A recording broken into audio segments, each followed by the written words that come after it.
students, a very good morning to all of you. This is Dinesh Mehbubani. I am HOD in Chemical Engineering Department at LJIET Institute of Engineering and Technology. In this semester, I am going to teach you effective technical communication. Okay. We have already studied that what is the need of the effective technical communication. It is basically used in your academics as well as your professional life. Okay, so the total there are 6 units. And in today's lecture, we are going to start unit number 1, that is dynamics of communication.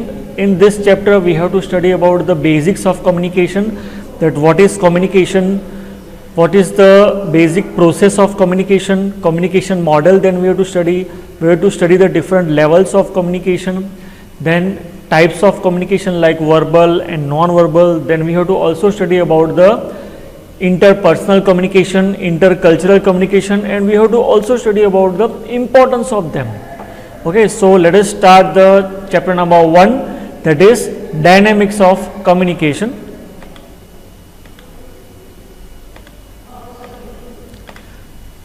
Okay, before starting communication, first of all you should know what is the meaning of communication. Now, what is communication? From where this word has arisen? See, as you can see on your screen, the communication has arisen from the Latin word communicare, which means to share. Okay, words, what is communication? Communication means sharing. Okay, now what we are sharing? So we are sharing our information, we are sharing knowledge, we are sharing ideas. Okay, so this is the definition of communication. It is the process of sharing of knowledge, information and ideas between the sender and receiver. Now, for communication, 2 parties are must. One is sender, another one is receiver. And how they are communicating, how they are exchanging the information. The information is exchanged with the help of accepted code of symbols. Now, what is the move further? Let us study about the communication process in detail. Before that, we are going to study about the communication model. Now, this topic is very much important for exam point of view, because in each and every exam this topic is definitely going to ask. Okay, so this is the basic communication model in which the communication process is shown. Okay, there are total 5 blocks. Okay, there are total 5 blocks. First one is sender, then encoding, third is channel, fourth is decoding, and fifth one is recipient. Okay, noise is any unwanted disturbance and that is added in the channel, that is known as noise. We are not considering noise as the main block of the communication model. So which are the main 5 blocks? Once again I am repeating: sender, encoder, channel, decoder and recipient. Now, one by one, let us study about the functions of each and every block.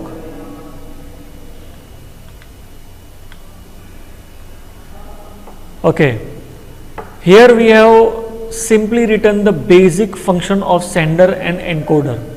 Okay, for example, now if we want to do communication, if I want to communicate with you with the help of message or any WhatsApp message or any call, then what I will do? First of all, I will create the message. Okay, first of all, I will create the message. For example, I am sending the messages in group. Okay, so I am the sender. So the sender who is forming the message is known as sender. So who is a sender? Sender is a person who is forming the message. The message can be formed in various ways. Okay. Then next comes the encoder. The main function of encoder is to provide the meaning to the message. Whatever we are writing, it should contain some meaning. So main purpose of encoder is to provide the meaning, right? Then comes the channel. Now, after the message has been generated by the sender and encoder is used to provide the meaning to the message, then that message is forwarded to the channel. Now, channel is the media through which we are communicating from sender and receiver. Okay, so media can be air, internet, cables, etc. For example, we are sending calls, we are doing calls, then the medium is air. Okay, we are sending emails, then the medium is internet. So this is the these are the different medias through which we can send the message from sender to receiver. Now at the receiving side, after sending the message is first of all transmitted to the channel, then channel will forward that message to the decoder. Now what is the purpose of decoder? Decoder is exactly opposite to the encoder, right? So decoder the meaning of the message, okay, and after that the receiver will receive the signal, okay, the message in the decoded form. Fine. There is one more thing that can be added in the channel, and that is known as noise. If sender is sending something and due to some noise in the channel, the whole message gets distorted, the meaning of the message gets changed. So noise is any unwanted information that is added in the message, disturb the transmission of, that will disturb the transmission of message. Okay, fine. After that there is a feedback channel. Now what is the function of feedback channel? It is a channel from output to input. It is a channel from receiver side to transmitter side, and it is used to revert back the responses, okay, to revert back the responses. And the feedback signal, or we can also say the response signal, is sent from receiver to sender, and it is one type of acknowledgement that yes, I have received the message. But that is transmitted by the sender and the received and the message received by the receiver both are same, then we can say effective technical communication has taken place. And if message is not same, if message sent by the sender is not exactly same as the message received by the receiver, then receiver will send the response to the sender, and sender will get that the message that was sent is not exactly same, so it will retransmit the message. So feedback channel is used to forward the responses from receiver to sender. So this was about the communication process. I hope it is clear to everyone. Our next topic is levels of communication. At which levels the communication can take place. Okay, so there are basically 5 types of levels of communication. First one is extrapersonal communication, second is intrapersonal communication, third is interpersonal communication, then organizational communication, and the last one is mass communication. Let us study one by one in detail. Okay. Now what is the meaning of extrapersonal communication? The extrapersonal communication is the communication that is taking place between human beings and non-human beings. Okay, that is known as extrapersonal communication. As you can see in the image, the communication that is taking place between animals and the human beings is known as extrapersonal communication. Okay, like machines and robot. Okay, so machines and robots, then birds and animals, these type of non-human entities are involved in the communication. That type of communication is known as extrapersonal communication. I will give you one example. If you are having a pet dog at your home, right, then while you will reach home, it will start wagging his tail. Okay, so this is one type of communication. He or she is knowing that my boss has came. Okay, so we can say the communication that is taking place with the help of actions is known as extrapersonal communication. Now it requires more perfectness, understanding and coordination, because we are not using the words, so responses cannot be shared, so everything has to be assumed, right? So this type of communication is not much effective because it requires more perfectness, coordination between the sender and receiver, and more understanding, right? Now second type of communication is intrapersonal communication. Now the communication that is taking place inside the human body within an individual is known as intrapersonal communication. Like our body parts, they are connected with brain with the help of electrochemical system, right? like they can sense heat, they can sense cold, and according to that they can respond. So each and every organ of our body is connected with brain. This is one type of communication, right? For example, I am throwing a ball at you. Okay, you are standing and I am throwing a ball at you. That means something is coming. Your eyes will see the ball coming towards you. So what you will do? The eyes will send a signal to the brain, and according to that, brain will send a signal to your hands, and your hand will respond. Like you will catch the ball, or you will just be like this, so you can miss the ball or you can catch the ball. So this type of communication is known as intrapersonal, that is taking place inside the human body, right?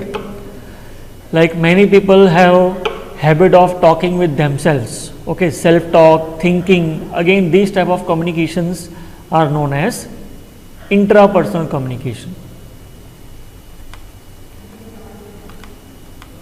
Okay, next one is interpersonal. As the name suggests, inter, that means it is between two people. Interpersonal means between two people. The communication that is taking place between two or more than two close people is known as interpersonal communication. It can be formal or informal. For example, if you are talking with your boss or your HOD, right? So the communication will be formal, and if you are talking with your friend or your colleague or your family member, then that type of communication will be informal, right?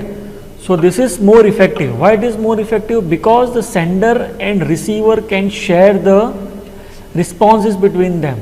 For example, two people are talking. If one is not able to understand what another is saying, then what he will do? That another person will tell that I am not able to get you. Will you please repeat it again? So on the spot, the communication can become effective with the help of sharing the feedback, right? Okay, the next type of communication is organizational communication, the communication that takes place between the individuals of an organization. For example, you are doing job in any company, right?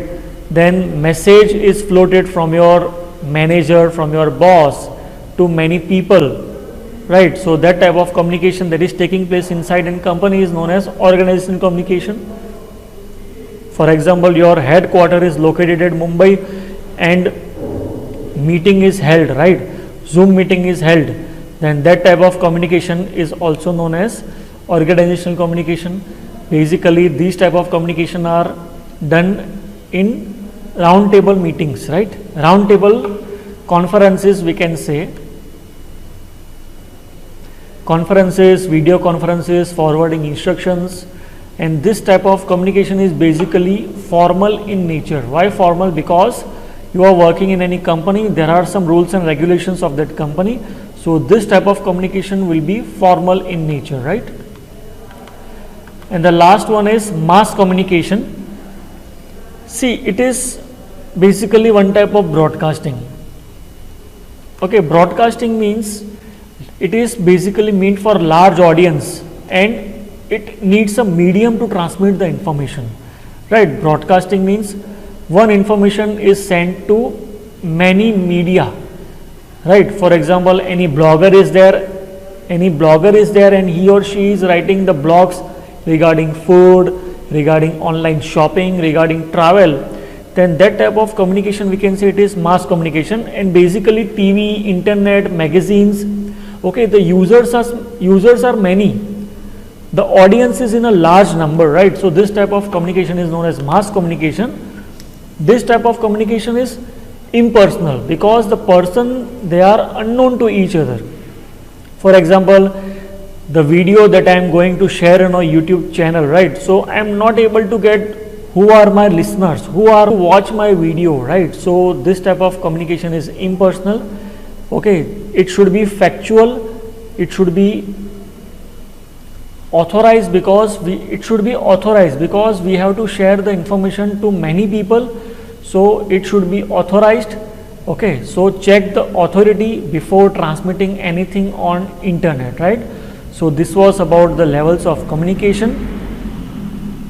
Okay, so this was about the levels of communication. We will study more topics in the next lecture. Till then, have a good day. Bye bye.